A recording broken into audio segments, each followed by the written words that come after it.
Are we live? It looks like we are live. Hello, everyone. Welcome back to the Pop Culture Asylum. I'm your host, Gabriel. I hope everyone had a great day today. I definitely did. And I hope everyone who is watching this video also had a great day as well. And today's Wednesday. You know what that means. The A show was tonight. AEW Dynamite. Specifically, Fyter Fest Night 1 was tonight. And what else can I say that hasn't already been said? Okay, this was a great show tonight. Okay, another amazing show tonight by AEW. They definitely hit another home run. I thought it was a solid show tonight. Very, very solid show tonight. The crowd was on point. The matches were great. Just everything was just amazing from top to bottom. Okay, so yeah, I thought this was a great show tonight. And you know how we roll. Let's not waste any further time. Let's get this review underway. So we start off Fyter Fest Night 1 with the IWGP United States Championship on the line as Jon Moxley defends it against the machine gun Carl Anderson. And this was a solid match to start the show. Very, very solid match to start the show. I loved it every minute. Like both men definitely delivered. Of course, before the match started, of course, Eddie Kingston and Luke Gallows were originally supposed to be in the corners of their specific partners. You know, Eddie Kingston was in the corner for Jon Moxley. Luke Gallows was there to support Carl Anderson. Well, they brawled and beat the hell out of each other. And they brawled like in the crowd, and they were basically gone. Eddie Kingston and Luke Gallows were basically gone from the equation. And it was just Jon Moxley versus Carl Anderson, no shenanigans, just those two one-on-one.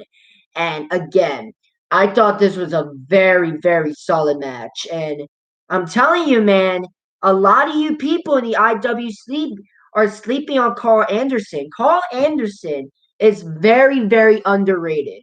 For the people that like already knew that Carl Anderson was great, like, okay, if you guys like didn't think much of Carl Anderson, if you didn't think Carl Anderson was a great professional, well, like um, how do I put this into words? Like I'm sure everyone thinks Carl Anderson is a great professional wrestler, but I feel like he's very underrated in the IWC. Like not many people talk about Carl Anderson.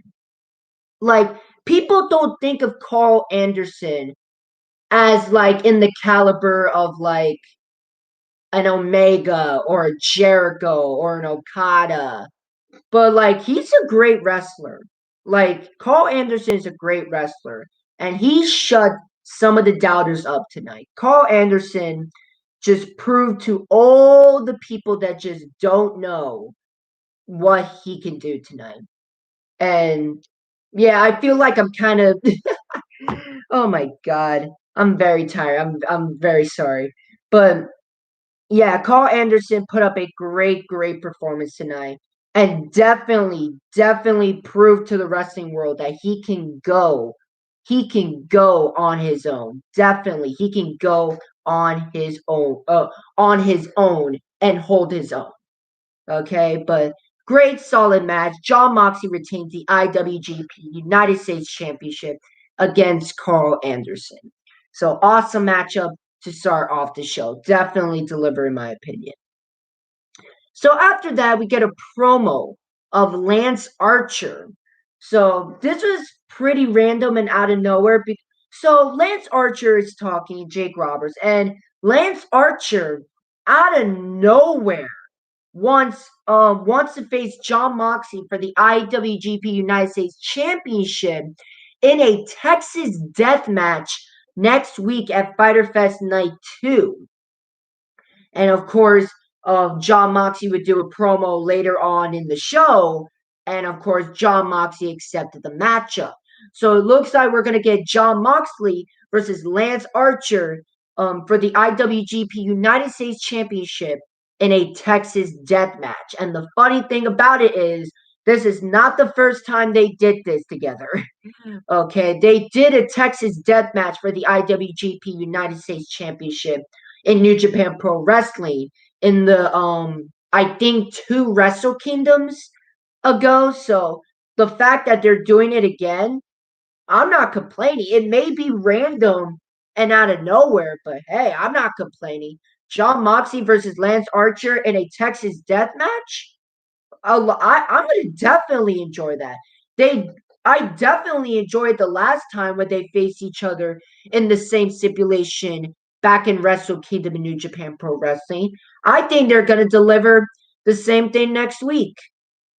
So yeah, very, very excited for that next week. Moxley versus Archer for the IWGP United States Championship in a Texas death match.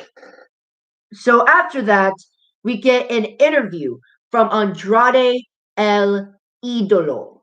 Okay, and Andrade, he was being interviewed, and apparently he wants to see the Death Triangle. He wants to see the Death Triangle. Whoa. Whoa. Okay. Could we see a possible faction of Andrade and the Lucha Bros, maybe? Andrade and the Lucha Bros, maybe?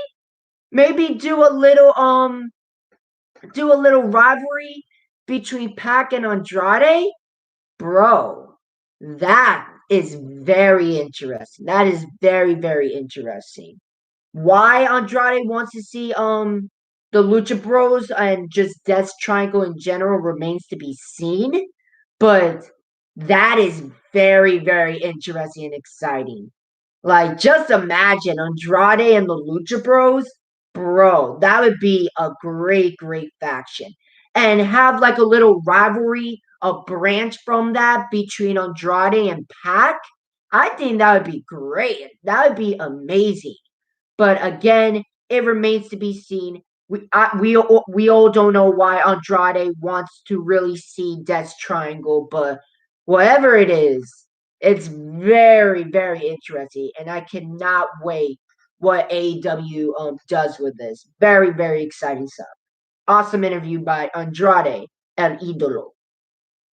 So after that, we get the FTW World Championship on the line as the Machine Brian Cage went one-on-one against Ricky Starks. And holy shit, what a match. My God, what a match. And the fans were into this. Like the first like 2-3 minutes, it was like a bit slow, but like it slowly like people like slowly started to get into it, and like people like, first of all, can I just say it's great to see fans again. Okay, like we should never take the fans for granted again. We should never take the fans for granted again, because the fans make the shows great, and the fans were just amazing tonight. um they were just amazing tonight with AEW. Just amazing tonight. And they did not disappoint during this matchup. Like, the fans made this matchup even more exciting. And this was a great match. I really, really enjoyed it from beginning to end. Again, the first 2-3 minutes was slow, but after that, my God, man. My God. Like, these two definitely delivered tonight. Like, so, yeah, awesome stuff. Great match between both of these men. But the story of this is that, okay, so I'm just going to tell you, Ricky Starks becomes the new FTW champion. Like, he becomes the new FTW champion after Will Hobbs hit Brian Cage with his own championship belt.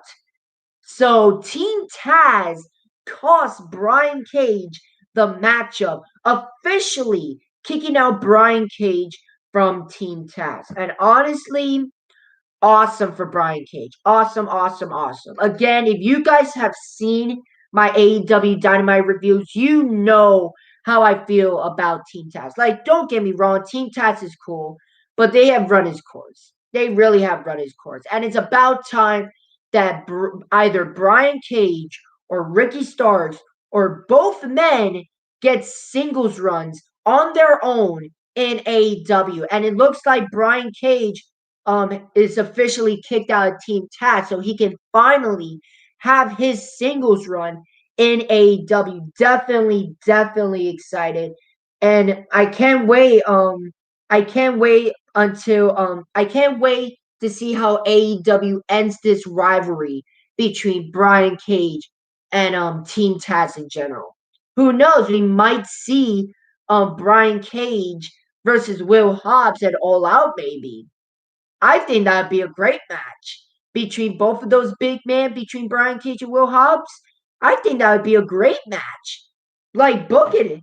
Like book it, Tony Khan. Like I wouldn't be mad if AEW did that. Do Brian Cage versus Will Hobbs at All Out. I think that would be a great match. I think that would be a great match in my opinion. But yeah, so that's basically all I got to say on that. Ricky Starks is a new FTW World Champion in a great, great matchup between both Brian Cage and Ricky Starks. So after that, we get Cody Rhodes. He came out. He's pissed off. He's passionate, and my God, Cody was amazing on the mic tonight. So he first went to the announce table and called out on Malachi Black, saying like, "Oh, how dare you kick an old man like Arn Anderson? You should be ashamed of yourself." And he was saying it in such a piss off manner. And then he went to the ring. He got the mic, and he wanted Malachi Black, the former Tommy End, the former Aleister Black, to come into the ring. But before that happened, Malachi Black was on the Titantron, and he put up a great promo as well. Great, great promo. I can't tell you like what he said specifically. He said something about horse and stuff like that. But like, if you guys want to see this entire segment, you should go and watch this segment. Matter of fact, if you guys have not seen AEW Dynamite tonight, please go do so. Please go do so. Tonight was another great episode of AEW Dynamite, and this segment alone was great. Like a great, great. Like you should go back and watch this segment. Okay, so Aleister Black said what he needed to say, and then everything turns dark. And then the lights turn back on. Black's in the ring, and they just start brawling. Cody Rhodes and Malachi Black, like they just start brawling. The referees come into the ring, separating these two men. And the attention to detail in this segment, I love the attention to detail because Cody Rhodes was wearing white while Malachi Black was wearing black. Like shades of Shawn Michaels versus The Undertaker at WrestleMania 25, where Shawn Michaels was wearing the white representing good, while Undertaker obviously was like wearing black representing evil. And of course, that's that's what the first thing that got into my head when I saw both Cody Rhodes and Malachi Black, because Cody Rhodes was wearing a white suit signifying the good guy, and Malachi Black wearing the black suit signifying the bad guy. And I just love it. Just the attention to detail right there. I love it. I love it, love it, love it. Awesome segment between Cody Rhodes and Malachi Black. And this is only the second time they interacted with each other. And this is already one of the best feuds in AEW. And like this is already benefiting both men. It's already benefiting both men. Like Malachi Black like can be like over and like be a big star in AEW while also giving Cody Rhodes a great storyline to work with. So it's basically a win-win for both of these men. And I just can't wait what I just can't wait what AEW does with this rivalry because so far they have been killing it. Okay, with both Malachi Black and Cody Rhodes, they have been killing it in a good way. Okay, they have been doing a great job so far with the Black Road storyline. Awesome, awesome stuff. I can't wait for what AEW does with this rivalry. Awesome segment between both Black and Rhodes. So after that, we get a small segment where Tully Blanchard's being interviewed. He's about to walk away from the arena. All of a sudden, Santana and Ortiz comes in, and it looked like they were going to attack Tully Blanchard. Ortiz had Tully Blanchard trapped, and Santana was looking like he was going to hit him with a crowbar, only to find out that Santana had like a plastic crowbar and it didn't really affect Tully Blanchard much. So Santana and Ortiz let go of Tully Blanchard, and Santana and Ortiz saying like, "Oh, we respect our elders. Okay, we ain't going to attack you, but you should watch your back because next time we won't be so nice." Okay, so awesome stuff. And like literally Santana Ortiz lead the segment saying like we want the boys, man. We want FTR, man. And my God, man. My God. Santana Ortiz versus FTR. I literally cannot wait for that matchup. That matchup, both teams are going to absolutely kill. You're talking about two of the best teams in AEW going at it. Okay. If that's not exciting, I don't know what is. Okay. Awesome, awesome. Like small segment, but I cannot wait till the match happens between Santana Ortiz and FTR. Okay. Book it for All Out. Save it for All Out. Okay. I'm telling you, these two men are absolutely going to kill it at All Out. But please save it for All Out. Okay. I want to see Proud and Powerful versus FTR putting up a match of the year contender on pay-per-view. Okay. Awesome, awesome stuff. I cannot wait for that matchup between Proud and Powerful and FTR. So after that, we get Hangman Adam Page as he is being interviewed by Tony Schiavone. So Hangman Page comes out. Of course, he's getting a big pop by the fans. Hangman Adam Page is over as hell, and rightfully so. And Adam Page, like, saying like, oh, it's great to be back with the fans. Like the first time I fought for the AEW World Championship, I failed. That's not gonna happen again. I'm very determined.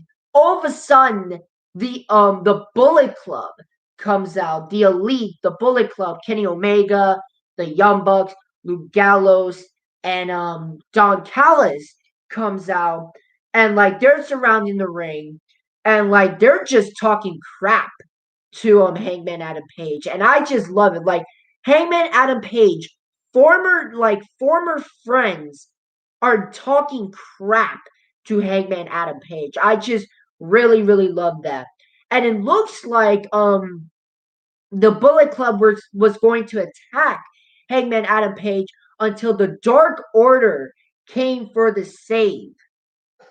And then Adam Page saying, whoa, whoa, whoa, where are you going? Okay. I want a match with you, Kenny. Okay. And like Kenny Omega said that, like, hey, you don't deserve this. But, okay, like I want, like me and the Bullet Club, we want to face you and four members of the Dark Order, and we'll challenge you to a 5-on-5 elimination match. So they're basically doing a Survivor Series type matchup between Page and the Dark Order versus the Bullet Club. So Adam Page said that that's not the match I wanted, but if I had to go through this match that you suggested to get a title shot, then so be it. So, and he made some stipulations. If Adam Page and the Dark Order wins this 5-on-5 elimination match, then not only do Adam Page get a shot at the AEW World Championship, but the Dark Order, any member of the Dark Order, get a tag team title shot against the Young Bucks. So the Bullet Club were kind of hesitant at first, but then, of course, they accepted. But they put in a little stipulation of their own, as if the Bullet Club defeats Page and the Dark Order, Page and the Dark Order won't get their title shots. So, of course, that match is set up. We don't know when it's going to happen. It's not going to happen next week. It might happen at Fight for the Fallen, or maybe the AEW Super Show in New York City. So those are probably my two guesses: either Fight for the Fallen or the AEW Super Show in New York City. But yeah, I am very, very excited for that 5-on-5 elimination match between Page and the Dark Order versus Kenny Omega and just versus the Bullet Club. I think that'd be great. Awesome, awesome, awesome stuff. It's a great segment as always, and yeah, I'm very, very excited for this matchup. Very, very. Like, I'm curious though because, like, I'm excited for this matchup. Don't get me wrong. Like the 5-on-5 elimination match, plus with the stipulations, it's gonna be a great match. But like, here's the thing. Like, apart it I'm curious how AEW is going to handle this because, like, you want to make Hangman Adam Page and Kenny Omega strong, but I don't know. This is a very interesting situation because I don't want like I want Adam Page and Kenny Omega to fight at all out. Okay, I don't want them to fight each other early. Okay, I don't want them to wrestle each other early. Like, I want them to fight each other one on one at all out. Okay, and that's obviously going to happen. They have been building that up to that.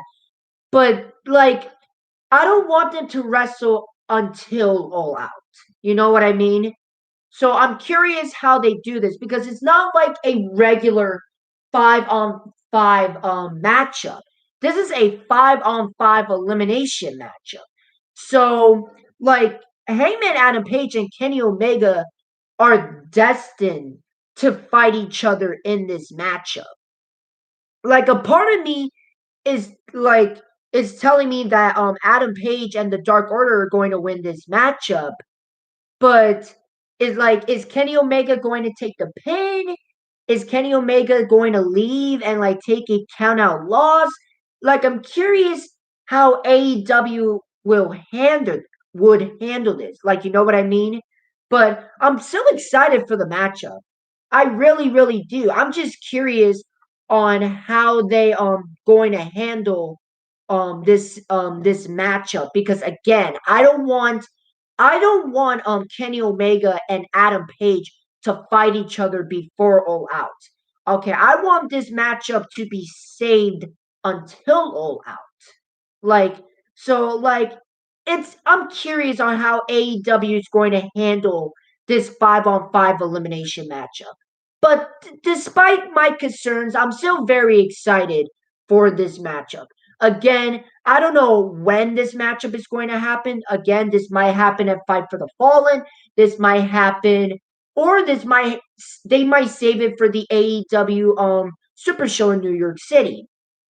But yeah, I'm still very excited for that 5-on-5 elimination matchup. So there was that. So after that, we get a small promo from Chris Jericho. And Chris Jericho, another great promo, as always, until he got attacked by Shawn Spears, where Shawn Spears literally got a chair and slammed his neck right onto the chair. So Shawn Spears and MJF face to face with Jericho. Jericho is hurt. He's on the floor. And MJF basically announced Jericho's first obstacle of 4, because, like, in case you guys don't know, Jericho has to defeat 4 people, 4 people with different stipulations of MJF's choosing. And if Jericho manages to survive all 4 men, Jericho will face MJF at All Out. But Jericho had to survive the 4 matches. And the first matchup of 4 has been announced as next week. Chris Jericho will go one-on-one against Shawn Spears. And the stipulation that MJF chose is that Shawn Spears is allowed to use a chair or just weapons in general, and Chris Jericho is not. So basically, it's Chris Jericho versus Shawn Spears in a no disqualification match, but the only difference is Chris Jericho is not allowed to use weapons, while Shawn Spears is allowed to use weapons. So that is Chris Jericho's first of 4 matches he has to deal with on the road to get his revenge against MJF. So definitely, that's going to be a very interesting matchup next week. Cannot wait for that. So after that, we get an old school style matchup as Christian Cage going one-on-one against Matt Hardy. And my God, man, talk about an old school matchup. Like, both men, former WWE guys, former Attitude Era guys, both men with lots and lots of history. And both men definitely deliver. Like, we all know as wrestling fans that Christian Cage and Matt Hardy have great chemistry. Like, we already know that. Edge and Christian, the Hardy Boys, like, they all have great chemistry with one another. So it was basically no surprise, or at least to me, it was no surprise that Christian Cage and Matt Hardy was going to put up another great matchup, which definitely what we got tonight. Like, I thought this was a great match between Christian Cage and Matt Hardy. And there was even a part of the match, right, where Matt Hardy did a freaking DDT to Christian Cage, and Christian Cage's face hit the steel step. Like, that was a crazy bump. That was a crazy bump. Like, I legit thought that Christian was legit knocked out. But then that it just goes to show how good of a seller Christian Cage is. I just love both men's work. Again, this was a very, very solid matchup between Christian Cage and Matt Hardy. Definitely delivered, in my opinion. Christian Cage picks up the victory over Matt Hardy. Of course, after the matchup, the Hardy Party, which is Private Party, and another guy that I really don't know. I think that was Angelico, but I don't know. It was kind of hard to tell, but it looked like they were going to attack Christian Cage, but Jurassic Express came to the rescue as Luchasaurus and Jungle Boy came out, attacked the Hardy Party, and the Hardy Party retreated. So Christian Cage, Luchasaurus, and Jungle Boy all celebrated in the ring. The Jurassic Express gained a huge pop from the crowd, and Luchasaurus was carrying Christian Cage, and it looked like Jungle Boy was a little bit jealous of that. A little bit. Looked like Jungle Boy was a little bit jealous. Okay, even Jim Ross and Excalibur, even the entire commentary team pointed that out, that Jungle Boy was a little bit jealous that like Luchasaurus was holding Christian. Like, something was going on there. Like, it felt a little bit tense between Jungle Boy and Christian Cage. And again, a lot of people in the IWC are saying that we might see Jungle Boy and Christian Cage go at it at All Out. And again, I don't see it. I really don't. At least not yet. But hey, if we get that matchup at All Out between Jungle Boy and Christian, I won't mind it at all. I think that would be a great match. between these two. And it would be another great milestone for Jungle Boy as he defeat Christian Cage. Like Jungle Boy has been on a roll lately. Like he just had a banger of a matchup with Kenny Omega. Okay, Jungle Boy's girlfriend is Anna Jay. Okay, Jungle Boy is the first man in AEW to win 50 matches. And imagine Jungle Boy beating Christian Cage at All Out.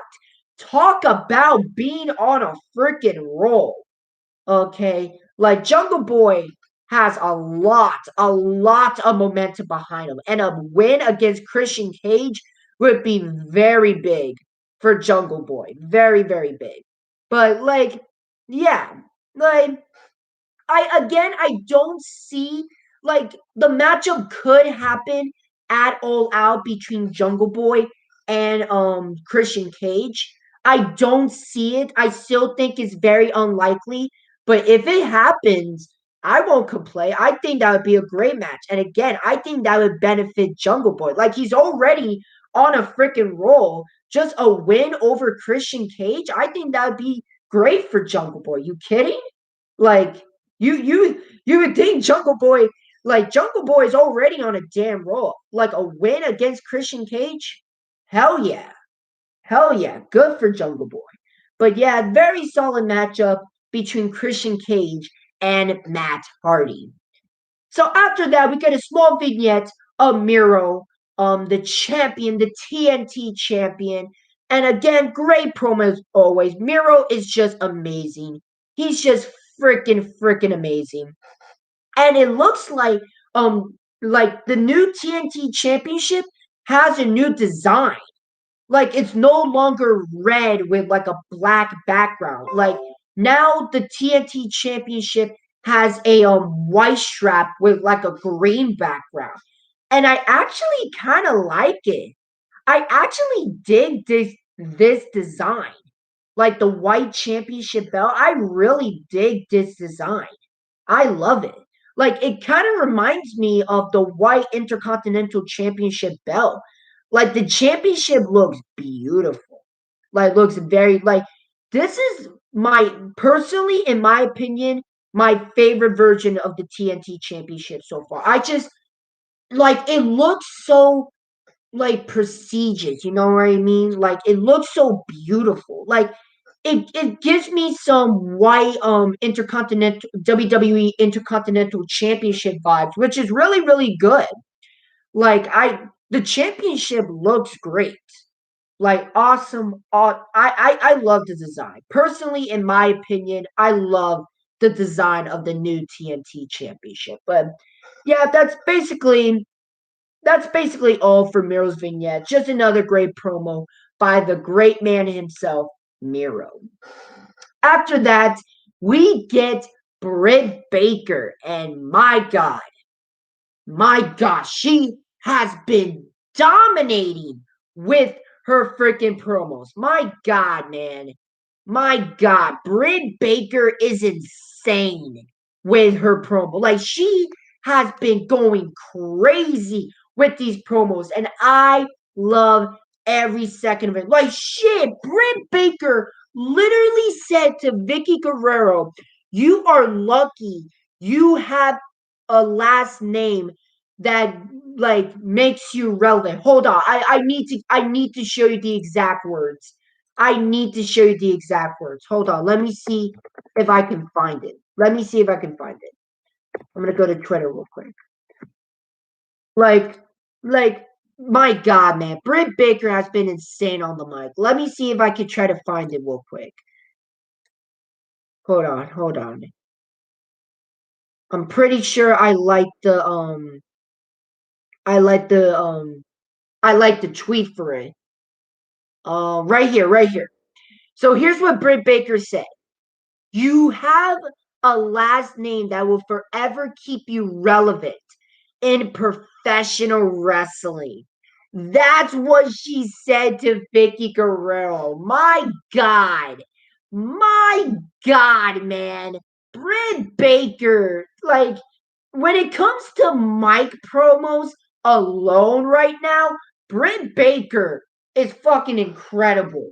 She is incredible. Like, my God, man. My God. Like, damn, man. Like, I love Britt Baker. Like, how can you not love Britt Baker? Like, Britt Baker is a person that you just love to hate. Like, my God, like, she has not missed.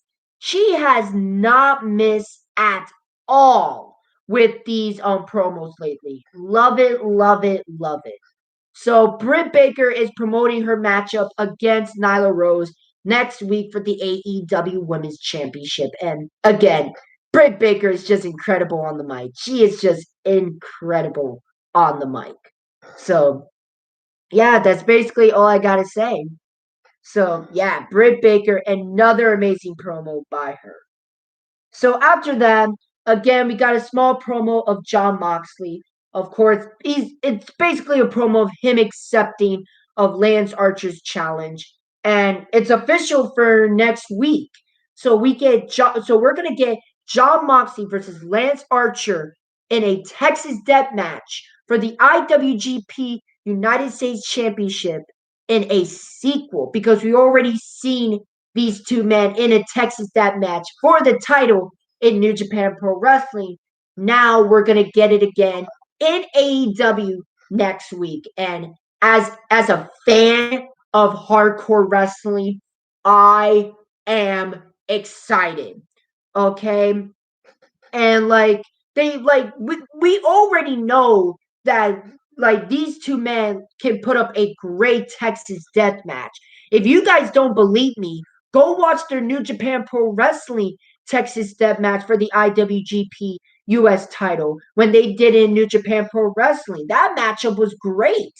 That matchup was brutal and awesome, and hopefully they can bring that level of intensity that they did in New Japan Pro Wrestling to their matchup next week. But I am very, very excited between Moxley versus Archer 2 in a Texas death match for the IWGP United States Championship. It's time to run it back. It's time to run it back. Okay, cannot wait for that matchup.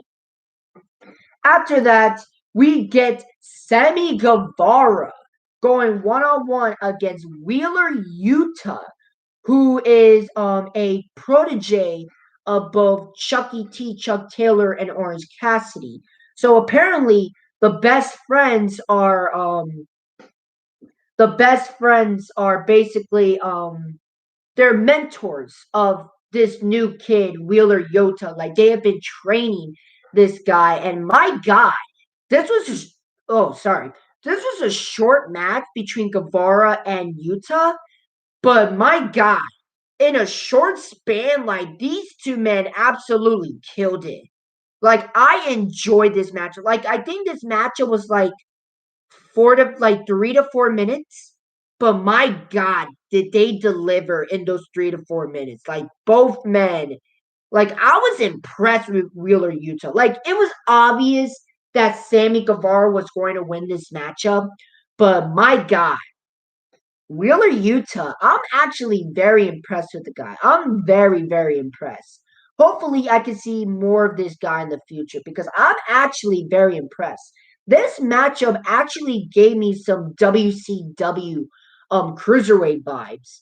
Like they were doing like it was fast paced. They were doing cutters. They were doing like insecurities. Like my God, this was fast paced, and I loved every second of it. Awesome matchup between both of these men. Sammy Guevara wins in a great match, and I'm very impressed with Wheeler Yuta. Hopefully, I can see more of this man in the near future. So after that, we get a small promo of the factory. Honestly, it's nothing important. The only thing was like he poured a drink in Tony Schiavone's head. It was just a pointless promo. Just a pointless promo. So there is that. After that, we get our second to last match of the night as Penelope Ford went one-on-one against the return of Yuka Sakazaki. Technically, it's the return of both ladies because we haven't seen these two ladies in a while. So it's great to see both of them back. And again, another great matchup against both of these ladies. Like, I really enjoyed this matchup. Yuka Sakazaki picks up the victory over Penelope Ford. And yeah, like, what else can I say other than the fact that this was a great match? Like, I thought this was a great match between both of these ladies. Awesome job. Both definitely workhorses in AEW. Love both of their work. Awesome sub by both Yuka Sakazaki and Penelope Ford. So before we get to our main event of the evening, we now is the time for the review when we go over next week's matches. So far, what has been announced for next week for Fyter Fest Night 2 is as follows. Britt Baker will defend the AEW Women's Championship against Nyla Rose. Oh, sorry. Chris Jericho will face Shawn Spears in a no disqualification match, but Chris Jericho is not allowed to use weapons. Shawn Spears can. Orange Cassidy will face the Blade, and Jon Moxley will face Lance Archer in a Texas Death Match for the IWGP United States Championship. And those are the matches that have been announced so far next week for the AEW for AEW Fyter Fest Night 2. So there is that. Now it's time to talk about our main event of the evening as Darby Allin went one-on-one against Ethan Page in a coffin match. And man, let me tell you something. If you guys watch my reviews, you guys know that I'm a hardcore wrestling fan, and my God, did they deliver on the hardcore stuff. Like, there was one portion of the match where fucking Ethan Page did a razor's edge, an ego's edge to Darby Allin right to the steel steps. That was crazy. That was awesome. And like Scorpio Sky was in the matchup. He came out the coffin, like trying to attack Darby Allin. Sting came out. Sting trying to attack Scorpio Sky. Scorpio's oh my god. So there was a part like of their brawl between Sting and Scorpio Sky where Scorpio Sky was like on the railing a little bit of the fans. And like he was showing off and stuff like that. And my God, the way Scorpio Sky landed, because he landed like balls first, tick first, right onto the railing, and he landed hard. Like that looked brutal. But in a strange way, I kind of like it. In a sick, twisted way, I kind of like it. And to make it even better, Sting literally hit Scorpio Sky in the back of the head with a freaking trash can. Like for some strange reason, that made me laugh a little bit. So like Sting like blakata right into Scorpio Sky's head. But yeah, this was a very brutal matchup between Darby Allin and Ethan Page, and I loved every second of it. Darby Allin picks up the victory over Ethan Page in the coffin match. And literally, before we ended the show, Darby Allin did a fucking coffin. Like, Ethan Page was already in the coffin. Like, Darby Allin already won the matchup. But the coffin was wooden. So Darby Allin was fucking crazy enough to do a coffin drop, like, to a coffin that had Ethan Page in it. My God, it doesn't get any more ironic than that. What a way to end the show, and what a way to end another great episode of AEW Dynamite. Overall, this was a great show tonight. Like, great segments. All the matches definitely delivered tonight. Awesome, awesome stuff. And once again, I cannot wait for next week. AEW has been on a roll, rightfully so. Awesome, awesome job. Cannot wait for next week. And I just enjoyed this show overall. I really, really enjoyed this show. But I want to know what you guys think in the comments section. What do you guys think about tonight's show? Was there something you like? Was there something you didn't like? Was this? Did you like the show? Did you guys not like the show? Was there something specifically you like? Was there something specifically you hate? I want to know what you guys think in the comments section. Okay, but yeah, thank you so much for watching this review. If you guys like this review, make sure you leave a like, make sure you leave a comment. And if you guys like the content that I make sure you subscribe and leave the notification bell so that way you don't miss any of my videos. But yeah, thank you so much for watching. Much appreciated. And until next time, this is Gabriel, and I'll see you next time in the asylum. Have a nice night, everyone.